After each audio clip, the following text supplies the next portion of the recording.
नमस्कार साथीहरू,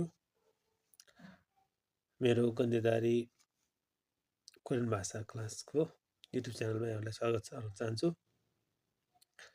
आज पनि म यहाँहरूलाई 8-10वटा केही मिनिङहरू पढाउने प्रयास गर्नेछु अथवा नेपाली र कोरियन भाषामा कसरी पढ्न सकिन्छ भनेर सिकाउने प्रयास गर्दैछु। कृपया भिडियो राम्रो लागेमा लाइक शेयर कमेन्ट गरिदिनु होला।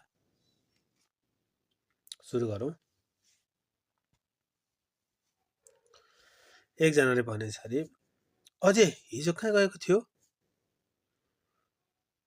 भनेर एउटा साथीले अर्को साथीलाई सोधेछ। अझै हिजो कहाँ गएको थियो? अझै, अझैको अर्थ कोरियन भाषामा हिजो भन्ने अर्थ लाग्छ। खै कुखुरा फार्ममा राति नाच्दै थियो? अर्को साथीले भनेछ, खै कुखुरा फार्ममा राति नाच्दै थियो। फार्म, यो फार्म के हो त? रातो। उता राति नाच्यो, तँ दिउँसो नाच्न सक्छस् भनेर फेरि त्यो साथीले सोधेछ अरे। उता राति नाच्यो, तँ दिउँसो नाच्न सक्छस्? दिउँसो नाच। यो नाच के हो त? दिउँसोको समय, दिउँसो नाच्छ है। तँ दिउँसो नाच्न सक्छस् भनेछ। अनि खाजा खाने समयमा त नाच। म खाना खा के भनेछ भने, खाजा खाने समयमा त नाच, म नाच, छमछिम छमछमसिम के भनेछ र भन्दाखेरि, खाजा खाने समयमा त नाच, छमछम सिम कार्ड हालेर म मोबाइल दिन्छु भनेछ अरे उसले।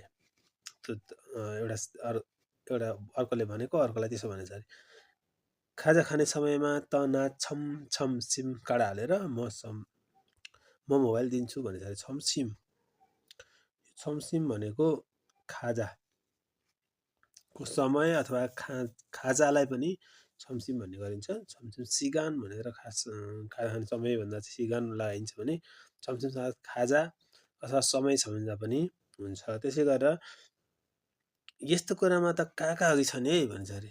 अनि अर्को सोध्छ अरे, काका अगाडि छन् रे यस्तो कुरा भनेछ अरे। अघि छने, छने भनेको के हो त? अघि हो। मैले सुने इलाममा भोलि कार्यक्रम छ अरे हो। फेरि अर्कोले भन्छ, अर्को साथीले भन्छ, मैले सुने इलाममा भोलि कार्यक्रम छ अरे हो भन्छ अरे। नेइल, यो नेइलको अर्थ भोलि भन्ने अर्थ लाग्छ। साँच्चै बिहान 12 बजेसम्मको समयमा तेरो ओजन कति थियो है भनेर सोध्छ फेरि। मैले सुने भोलि इलाममा कार्यक्रम छ अरे भनेपछि साँच्चै बिहान 12 बजेसम्मको समयमा तेरो ओजन कति थियो है भनेर त्यो अर्को साथीलाई सोध्दैछ अरे। यो ओजन, ओजनको अर्थ के हुन्छ भन्दाखेरि बिहान 12 बजेसम्मको टाइम, 6 बजेदेखि 12 बजेसम्मको टाइममा लाई ओजन। एएम पिएम जस्तै हो। जस्तो एएम हाम्रो 12 बजेसम्मको एएम हो, त्यस पछाडि 12 बजे पछाडिको पिएम त्यस्तै ओजन भनेको त्यस्तो समय हुन्छ। बिहान 12 बजेसम्म। अनि तैँले गर्दा मैले घडी हेर्न सिकेँ नि भनेछ अरे। फेरि कति हो है भनेपछि फेरि भन्छ, तैँले गर्दा मैले घडी हेर्न सिकेँ नि। घडी सिके चाहिँ होइन, खास सिगे हो यो भन्दाखेरि हामीले नेपालीमा सहज होस् भनेर घडी सिकेँ नि भनेछ अरे। अनि भन्छ, त्यसो भए ती काकालाई बोला, ओ होला कि काका 12 बजेपछिको समयमा चिठी ल्याइदिनुहोस् है त भनेर भनेछ अरे क्या उसले। त्यसो भए सिकेँ नि भनेछ अरे। अनि त्यहाँबाट के भन्छ भने, त्यसो भए ती काकालाई बोला, ओ होला कि काका 12 बजेपछिको समयमा चिठी ल्याइदिनु है भनेर भनेछ अरे। है त भनेछ अरे। अनि फेरि उसले अर्को साथीले फेरि त्यहाँ भन्दैछ, अनि माया गुण गर्नु हुँदैन तिमीलाई, राति काम नगर भनेको होइन भन्छ अरे। अनि माया गुण गर्नु हुँदैन तिमीलाई, राति काम नगर भनेको होइन भन्छ अरे। यागुन, यागुनको अर्थ के हो त? राति। राति काम गर्नु या गुण अनि प्राय जाबो थुङ्गे फुल प्राय जाब थुङ्गे फुलको मात्र कुरा गर्छ के गर्नु भनेर केटीले चाहिँ मायाले चाहिँ प्राय जाब थुङ्गे फुलको मात्र कुरा गर्छौ के गर्नु बोथुङ यो के हो त प्राय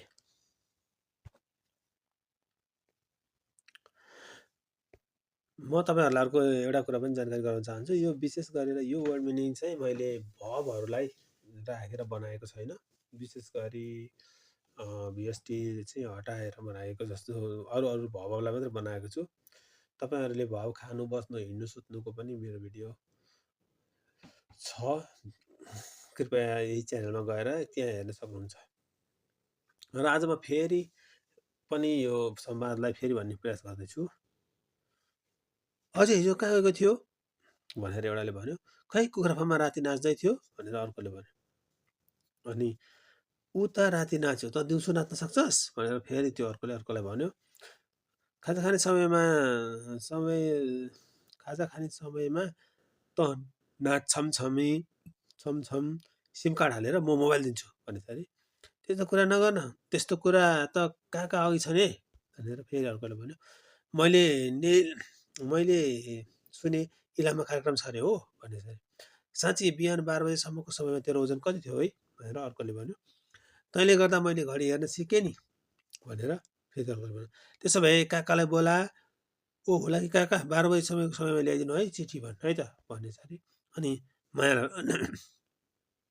माया गुण गर्नु हुँदैन तिमीलाई राति काम नगर भनेको होइन भनेछ अरे अनि प्राय जाब थुङ्गे फुलको कुरा गर्छौ कुरा के गर्नु भनेर मायाले भनिन्छ अरे हस् त अहिलेलाई बिदा हुन्छु भिडियो कस्तो लाग्छ लाइक शेयर कमेन्ट गरिदिनु होला धन्यवाद